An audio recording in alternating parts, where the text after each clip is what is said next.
My name is Karan, you watching channel fact. जी हाँ guys, आपका स्वागत है हमारी इस वीडियो में, जहाँ पर गाइस आज हम लोग बात करने वाले हैं रविंद्रनाथ टैगोर जी की एक कहानी की। वैसे तो दोस्तों रविंद्रनाथ टैगोर जी एक ऐसी हस्ती, एक ऐसे शख्स जिनकी एक एक चीज़ें हम लोगों के लिए बहुत ज़्यादा प्रेरणादायक है। कई सारी उनकी ऐसी किताबें जिनको हम लोगों के पास अगर टाइम है तो हमें पढ़ना चाहिए, उनकी बायोग्राफी पढ़नी चाहिए, जिसमें पूरे जीवन का, पूरे विश्व का सार छिपा हुआ है। पर अगर यहाँ पर ये हम लोग आज एक कहानी उनके बारे में जानने वाले हैं, ऐसे शख्स की, जहाँ पर हम लोगों को बहुत सारी चीज़ें सीखने को मिलती है सर।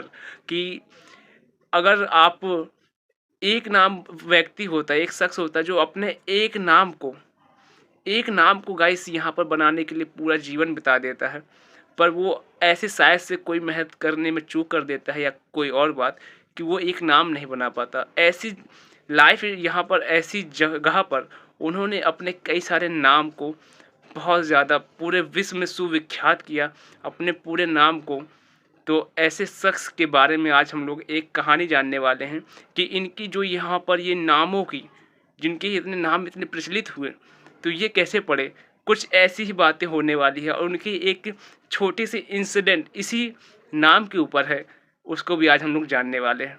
और इससे हम लोगों के लिए बहुत ज़्यादा सीखने के लिए चीज़ें मिलने वाली हैं, जिसको हम लोगों को अगर हमें समझ में आती है तो हमें सीखना ज़रूर चाहिए। तो ऐसी कहानी को आज हम लोग स्टार्ट करने वाले हैं, तो प्लीज़ वीडियो को लास्ट तक देखिएगा। आपको अगर ये वीडियो पसंद आती है तो वीडियो को लाइक कर दीजिएगा और चैनल को सब्सक्राइब कर दीजिएगा। चलिए स्टार्ट करते हैं अपनी इस वीडियो को बिना देरी के।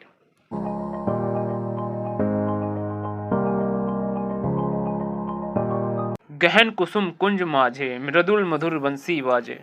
रविंद्रनाथ टैगोर ने अपने आत्मकथा जीवन अमृत में लिखा है कि 16 साल की उम्र में उन्होंने इस तरह की कविताएं रची तो वह बेहद उत्साहित थे।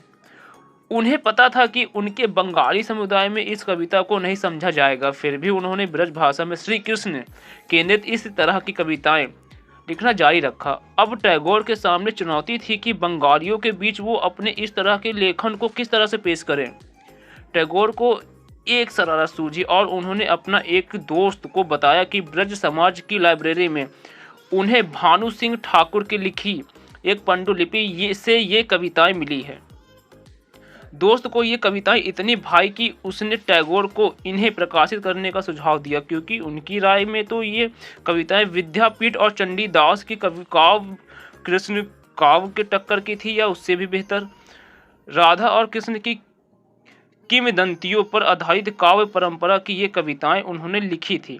आखिर टैगोर ने ये सीक्रेट दोस्त को बताया। इसके बाद टैगोर ने भानु सिंह के नाम से कविताएं छपवाई। 1877 में द्विजेंद्रनाथ टैगोर ने संपादित भारती में ये कविताएं छपना शुरू हुई थी, जो जल्द ही अपनी ही तरह की एक खास काव्य शैली के तौर पर जानी जाने लगी। जीवन स्मृति में टैगोर ने इस उपनाम छद्म नाम के बारे में इस तरह के बताया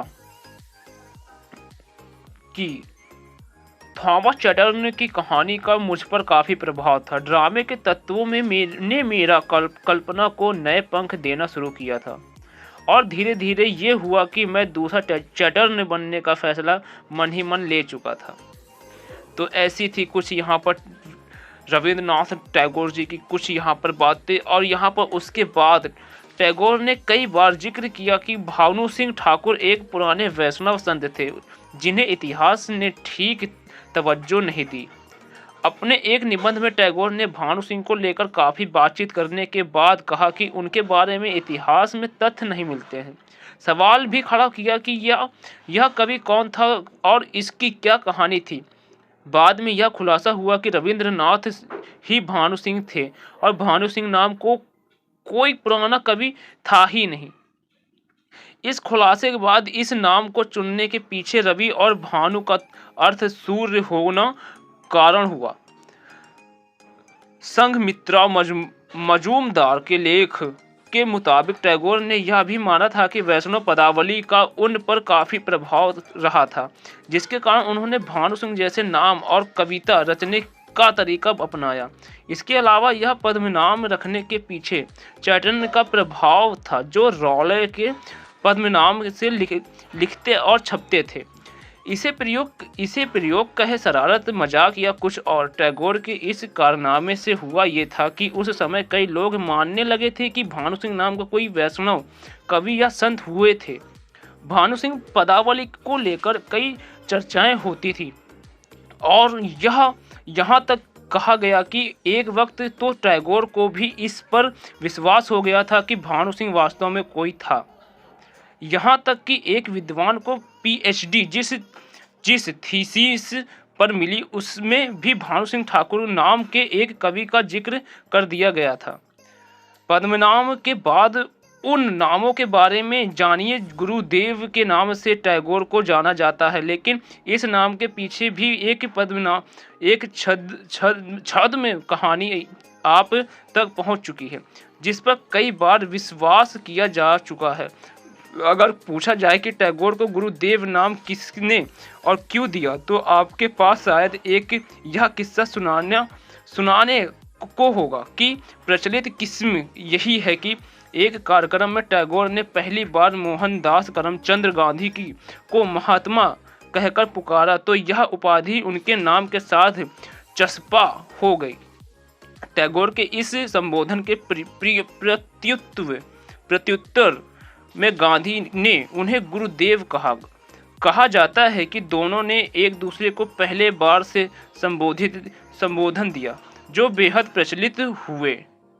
आश्रमेर रूप को विकास नाम किताब में टैगोर ने खुद यह जिक्र किया कि कैसे उनके समकालीन रोमन कैथोलिक वेदांती पुजारी उपाध्याय ने पहली बार यह संबोधन दिया था कि वही उपाध्याय है जिन्होंने पहली बार टैगोर को विश्व कवि भी कहा था। इसके बाद नोबेल विजेता टैगोर को इस नाम से भी कई बार पुकारा जाने लगा।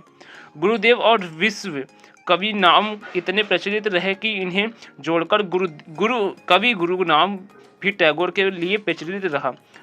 असल में शांति निकेतन में विश्व भारती की स्थापना के बाद शिक्षाविद के तौर पर मशहूर हुए टैगोर को गुरु या गुरुदेव कहा जाता रहा और दुनिया के शीर्ष कवियों में शुमार होने पर विश्व कवि उल्लेखनीय है कि 27 दिसंबर 1911 को जनगणमन कांग्रेस के कलकत्ता अधिवेशन में पहली बार टैगोर ने गाया था। याद रखने की बात यह है कि बाद में राष्ट्रगान बनी यह कविता जनवरी 1912 में पहली बार रविंद्रनाथ टैगोर के नाम से ही तत्वबोधिनी पत्रिका में छपी थी।